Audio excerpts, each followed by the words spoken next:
दोस्तों नमस्कार। Colonel Ajay CO Ajay स्ट्रमानी गुरु। दोस्तों आज है 4 अप्रैल सन 2024।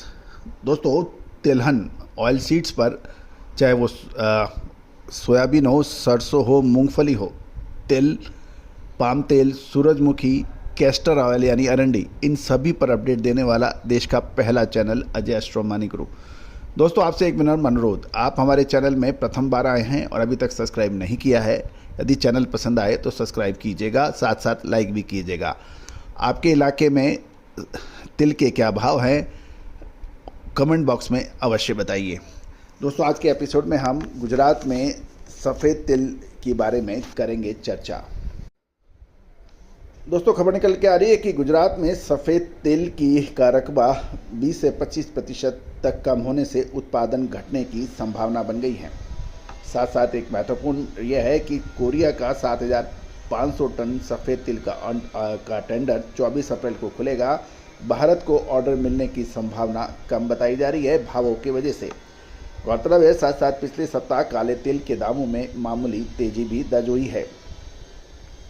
खबर निकल के आ रही है कि गुजरात की गर्मी के तिल की बुआई इस साल लगभग 25 से 30% कम होने की संभावना है।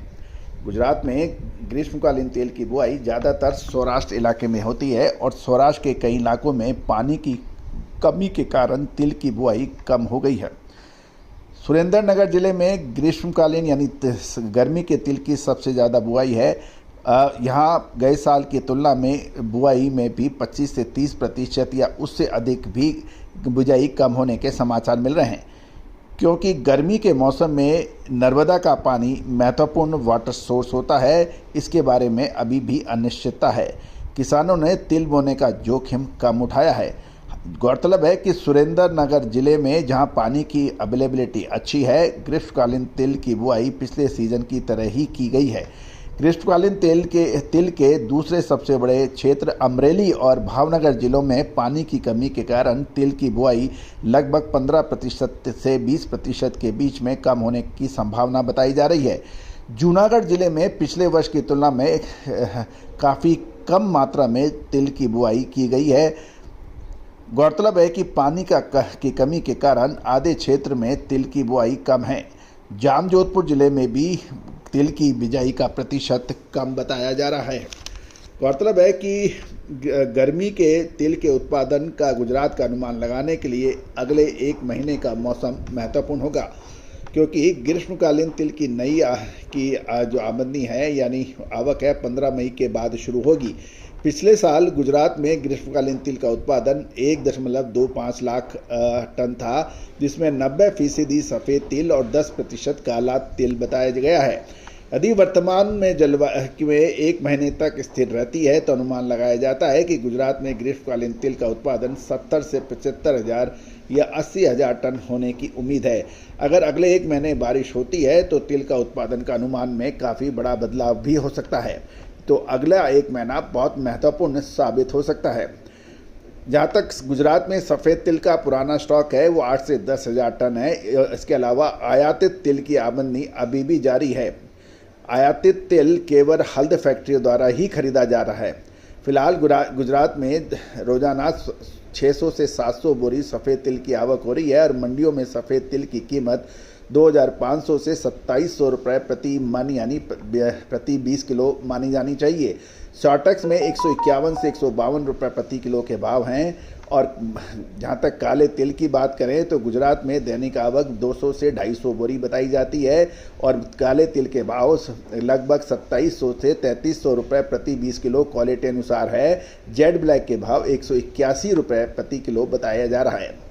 गौरतलब है कि सफ़ेद तिल की कीमतों में कुछ परिवर्तन देखा जा सकता है, लेकिन शॉर्टेज की कीमत 140 रुपये प्रति किलो से नीचे जाने की संभावना व्यापारियों का अनुसार नहीं है, क्योंकि पिछले साल आंध्रा तेलंगाना की ग्रीष्मकालीन तिल की फसल 35 से 40 हज़ार टन थी, जो घटकर 25 हज़ार टन पर आ गया है। अनुमान लगाया जा रहा है कि खाद्य तेलों की ऊंची कीमतों के कारण सफ़ेद तिल की क्रशिंग की मांग काफ़ी अच्छी है और इस समय क्रशिंग क्वालिटी की मांग 125 से 130 रुपये प्रति किलोग्राम के भाव पर चल रही है।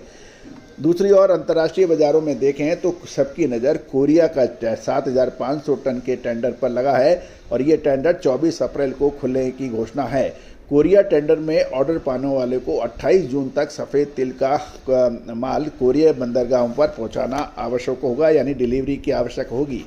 कोरियन टेंडर में भारत को ऑर्डर मिलने की संभावना कम है, क्योंकि कोरिया टेंडर के पास हो सके और उसमें माल का भी फ़र्क है, और दूसरा भारत में ग्रीष्मकालीन तिल की आवक 15 मई के बाद होगी और फसल का भविष्य भी अभी सर्टेन नहीं है, क्योंकि कोरिया को 28 जून तक माल पहुंचाना जरूरी है। दूसरी ओर पिछले एक सप्ताह में काले तिल के भावों में लगभग 7 से 9 रुपये प्रति किलो की तेजी दर्ज हुई है। खासकर घरेलू मांग समर्थन मिलने से काले तिल की कीमतों में बढ़ोतरी देखी गई है।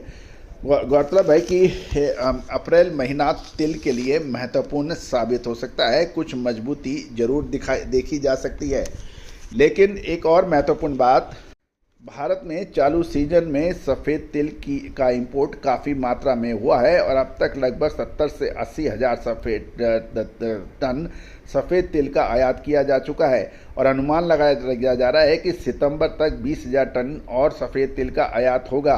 भारतीय इंपोर्टर्स ने जून जुलाई शिपमेंट के लिए ब्राज़ील से $1450 प्रति टन कीमत पर 20,000 टन का व्यापार होने के समाचार हैं।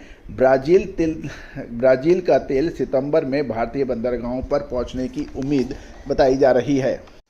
दोस्तों, तिलहन पर अधिक जानकारी और विशेष रिसर्च रिपोर्ट के लिए आप संपर्क कर सकते हैं। All the very best, good luck, happy trading.